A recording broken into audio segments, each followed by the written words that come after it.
Hello बच्चों, स्वागत है हमारे यूट्यूब चैनल कॉन्सेप्ट सिग्मा में। मैं किशन यादव और आज हम करने वाले हैं क्लास 9th का तीसरे चैप्टर की शुरुआत, जिसमें कुछ इंपॉर्टेंट चीज़ें जानेंगे जिससे कि इस चैप्टर को करने में मदद मिलेगा।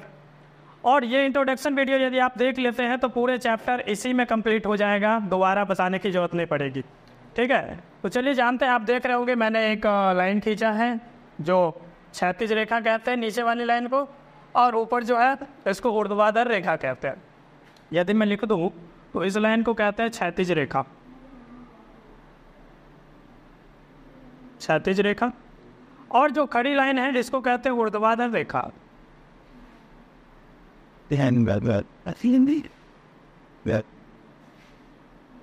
अब बात करेंगे, ये जो क्षैतिज रेखा है ये एक अक्ष कहलाता है, यानी कि ये वाली लाइन कहलाएगा एक्स अक्ष और ये लाइन कहलाएगा वाई अक्ष। ठीक है, इसी तरीके से यही लाइन नीचे तक आया है तो नीचे भी वाई अक्ष ही होगा, तो वाई में डैश लगा देंगे, वाई डैश। ठीक है, और इसी तरीके से एक्स वाला लाइन लेफ्ट साइड में आया है तो ये भी एक्स अक्ष ही है तो एक्स डैश। क्लियर है? अब ध्यान देना कि ये जो नंबर जब भी बीच में जीरो होता है, आपने नंबर लाइन पे पढ़ा था कि बीच में जीरो होता है, दाएं तरफ चले तो पॉजिटिव नंबर आता है और बाएं तरफ चले तो नेगेटिव नंबर आता है, यानी कि आगे धनात्मक और बाएं तरफ ऋणात्मक। इसी तरीके से ऊपर बढ़े तो धनात्मक नंबर, नीचे बढ़े तो ऋणात्मक नंबर, पॉजिटिव इंटीजर और नेगेटिव इंटीजर। क्लियर है? अब इसको यदि लिखा जाए तो ऐसे लिख सकते हैं, एक्स धनात्मक अक्ष, ठीक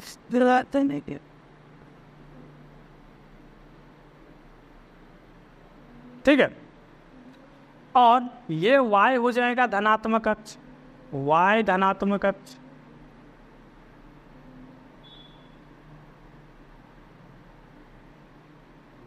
ठीक है, ये ऊपर वाली लाइन में देखो सारे नंबर धनात्मक है यानी कि पॉजिटिव है, इधर वाली लाइन में सारे पॉजिटिव है तो ये धनात्मक अक्ष कहलाएगा, और इस लाइन में देख लो सारे नेगेटिव है तो ये कहलाता है ऋणात्मक अक्ष यानी कि नेगेटिव एक्सिस।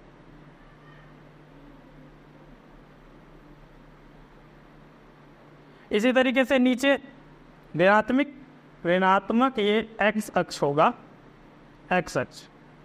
ठीक है, इसी तरीके से ये ऋणात्मक वाई अक्ष।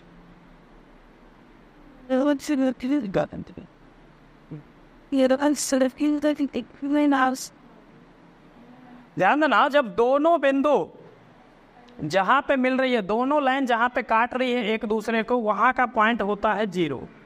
और यदि वाई अक्ष से आए तो भी जीरो, एक्स अक्ष से आए तो भी जीरो, यानी कि यहाँ दोनों बिंदु जीरो होता है।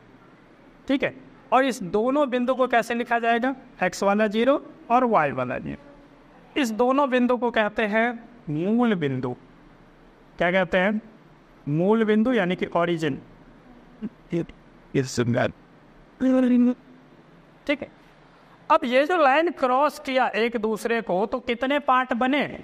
4 पार्ट हो गया बना, पहला, दूसरा, तीसरा, चौथा। हमेशा घड़ी की उल्टी दिशा में काउंट करना है। घड़ी कैसे घूमता है? ऐसे, और इसको काउंट करना है उल्टी दिशा में, यानी कि मैं इसको पहला नंबर दे दूँ, ये पहला अक्ष है, ये कहलाएगा ये दूसरा है, और ये कहलाएगा ये तीसरा है, और ये चौथा है। अब ये 4 पार्ट में बटा, इस पार्ट का नाम क्या बनेगा? तो इसको कहते हैं बेटा चतुर्थांश। क्या कहेंगे? चतुर्थांश। इंग्लिश में कहे तो क्वाड्रेंट।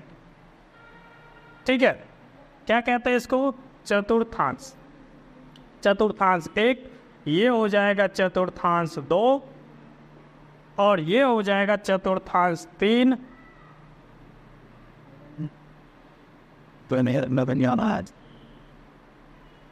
ठीक है, चतुर्थांश 1, 2, 3 और ये होगा 4। ठीक है, हमेशा काउंटिंग यहीं से स्टार्ट होगा। ध्यान देना, जब गाड़ी के उल्टी दिशा में घूमोगे यहाँ से घूमना है ऐसे, 1 2 3 4। अब बात रही कि पहला चतुर्थांश में नंबर नेगेटिव होगा या पॉजिटिव होगा, तो ये आपको देखना है नीचे वाला अक्ष क्या है, सारे नंबर पॉजिटिव है। और इधर से देखना ऊपर वाला नंबर, ये इसके लिए, यानी कि मान लो यहाँ यदि कोई पॉइंट है, यहाँ मान लो कि कोई पॉइंट P है, यहाँ तक आपको पहुँचना है, तो कैसे पहुँचोगे? यहाँ से दूरी लोगे और यहाँ से दूरी लो, ठीक है। तो अब ये जो पॉइंट होगा, इधर भी देखोगे तो पॉजिटिव नंबर, इधर भी देखोगे पॉजिटिव नंबर, यानी कि दोनों के नंबर पॉजिटिव होगा। यदि मैं इसको ले लूँ तो एक्स एक्स से ये 3 पॉइंट पे है और वाई से लगभग 2 और 3 के बीच में है, यानी कि 2.5 पे ले लूँ इसको। जब दोनों नंबर पॉजिटिव आ रहा है एक्स एक्स में, यानी कि पहले अक्ष दोनों पॉजिटिव साइन दिखाएगा, यानी कि पॉजिटिव पॉजिटिव। हर साल इसमें से 1 या 2 नंबर का ऑब्जेक्टिव क्वेश्चन पूछा ही जाता है, इसीलिए इन साइन को याद रखना। कभी साइन वाले सब क्वेश्चन हर साल आते हैं कि कौन से चतुर्थांश नेगेटिव होगा, कौन से चतुर्थांश पॉजिटिव होगा, ये आपको बताना होता है, ठीक है।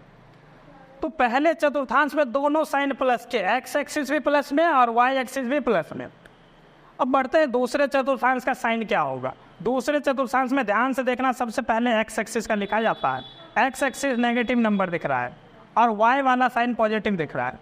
देखो ना, एक्स वाले साइन सारे नेगेटिव हैं और वाई वाला पॉजिटिव है, यानी कि पहला साइन तो नेगेटिव होगा, दूसरा पॉजिटिव हो।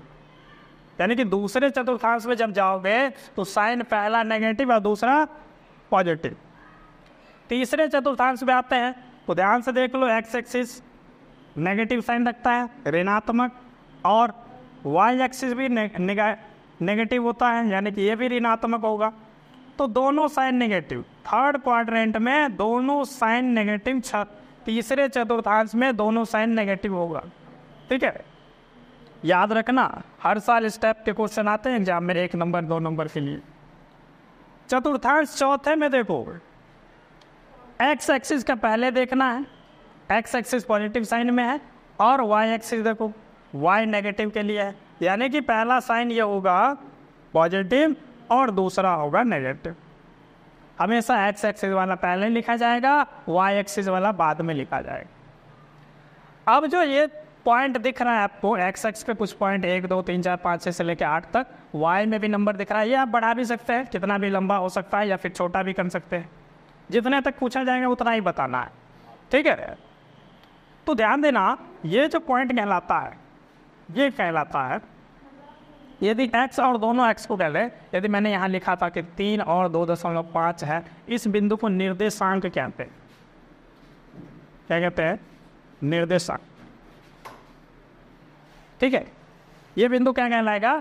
निर्देशांक कहलाएगा। चलो मैं एक और पूछता हूँ, यहाँ एक कोई पॉइंट है, यहाँ एक कोई पॉइंट है और मैंने यहाँ से जाना है तो ऐसे जाएंगे और ऐसे जाएंगे। यदि इसकी डिस्टेंस पता करनी होगी यहाँ से, तो आप कहोगे यहाँ से 4 यूनिट दूर है, क्योंकि 4 तक जा रहे हो ना भाई। और यहाँ से आना है तो यहाँ से देख लो 1 2 यूनिट दूर है, यानी कि इसको 1 पॉइंट को हमने क्यू मान लिया, ठीक है, क्यू मान लिया। तो इस क्यू वाले पॉइंट की दूरी यदि एक्स एक्स से देखा जाए तो -2 के सामने से जा रहे हैं तो लिखेंगे -2, और वाई एक्स से देखोगे तो वाई से 4 के सामने आ रहे हैं तो +4। देखो ये साइन मैच कर रहा है, यानी कि पहला नंबर तो नेगेटिव आएगा ही आएगा, दूसरा पॉजिटिव आएगा। कौन से चतुर्थांश में? दूसरे चतुर्थांश में। इसी तरीके से तीसरे चतुर्थांश में कोई भी पॉइंट ले लो, ठीक है। मान लो हमने एक यहाँ ले लिया, तो यहाँ से आते हो यहाँ से जाते हो, यानी कि इसमें देखो ध्यान से, ये 2 भी माइनस में और 3 भी माइनस, यानी कि एक्स वाला पहले लिखा जाएगा तो पहले कौन सा लिखेंगे? 3 को लिखेंगे, -3। फिर वाई वाला लिखा जाएगा y -2। दोनों साइन नेगेटिव है, दोनों साइन नेगेटिव है, ठीक है, तो दोनों नेगेटिव नंबर।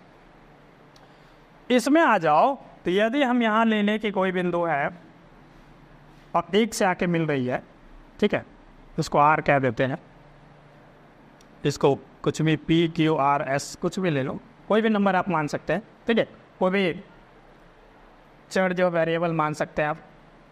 देखिए ध्यान से, R, तो R के लिए पॉइंट क्या कहलाएगा? एक्स एक्स से देखो, एक्स एक्स से 2 के सामने और वाई एक्स से -1 के सामने, तो पहला 2 प्लस में है और दूसरा -1। साइन क्या कहता है? पहला प्लस में होगा, दूसरा माइनस में होगा, ये तो देखने के बाद ही पता चलेगा आपको, ठीक है। तो इस तरीके से आपने जाना मूल बिंदु 0 होगा, चतुर्थांश के नंबर जान लिए, ये ऐसे काउंट होते हैं, ठीक है।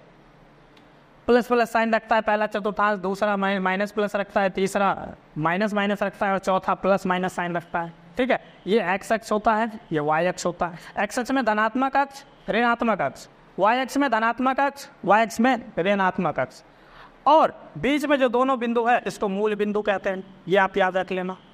जब दोनों जीरो आ जाए तो क्या कहलाएगा? मूल बिंदु। यदि मैं यहाँ से ही लेंथ पता करना चाहूँ इसकी, तो ऐसे चलेंगे हम, ये लेंथ पता करेंगे, है ना, यहाँ तक हमें पहुँचना है डायरेक्ट यहाँ से, तो ये लेंथ पता करेंगे। यदि यहीं से हमें यहाँ जाना है तो ये लेंथ पता करेंगे। ठीक है, इसके टाइप के हम क्वेश्चन करेंगे एक्सरसाइज में। ठीक है, और इस चीज में एक चीज जान लेते हैं कि एक्स अक्ष में जितने भी बिंदु है, एक्स अक्ष में जितने भी बिंदु है, इस बिंदु को कहते हैं भुज।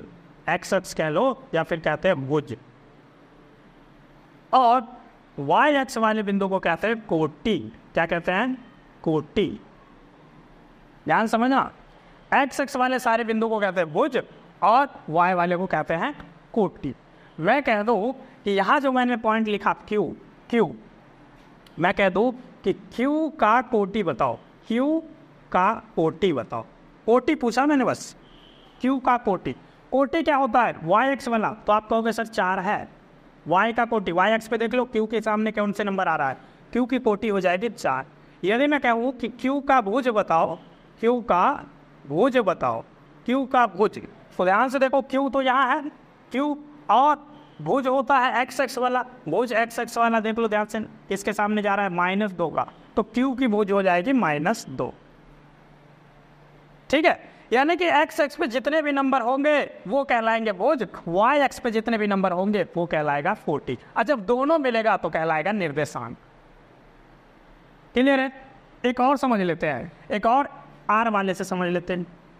आर में देखो एक्स एक्स वाला ये पॉइंट आ रहा है, तो मैं पूछूं कि आर का भुज बताओ, आर का भुज बताओ, आर का भुज, तो एक्स एक्स वाले को भुज कहते हैं, है ना। और देख लो ध्यान से, भुज क्या है? 2, तो भुज हो गया 2। यदि मैं कहूँ कोटि बताओ, आर का कोटि बताओ, कोटि, आर का कोटि क्या होगा? तो कोटि होता है वाई एक्स। कोटि के सामने देख लो ये किससे सामने जा रहा है, आर के सामने -1 जा रहा है, तो कोटि हो जाएगा -1। यदि मैं कहूँ आर का निर्देशांक बताओ, आर का निर्देशांक बताओ, आर का निर्देशांक, तो वो क्या होगा? निर्देशांक क्या मतलब? दोनों बिंदु बताओ, एक्स एक्स वाला भी बताओ और वाई एक्स वाला भी बताओ। तो ध्यान देना, एक्स एक्स वाला क्या है? एक्स एक्स वाला आप देख रहोगे भुज 2, और वाई एक्स वाला क्या है? -1, तो इसमें पूरा लिखोगे 2, -1। और इसी से रिलेटेड ये पूरा चैप्टर है। उम्मीद है आपको ये सारी चीज़ें समझ में आ गई होगी, तो चैप्टर बिल्कुल भी मुश्किल नहीं लगेगा, बहुत ही आसान लगेगा। ठीक है, तो आज के लिए फिलहाल इतना ही। हम आपके लिए चैप्टर के एक्सरसाइज के सारे क्वेश्चन करवाएंगे नेक्स्ट वीडियो में। ठीक है, तब तक के लिए धन्यवाद। लाइक कीजिए, वीडियो को शेयर कीजिए, और चैनल पर नए हैं तो उसे सब्सक्राइब कर लीजिए। Thank you.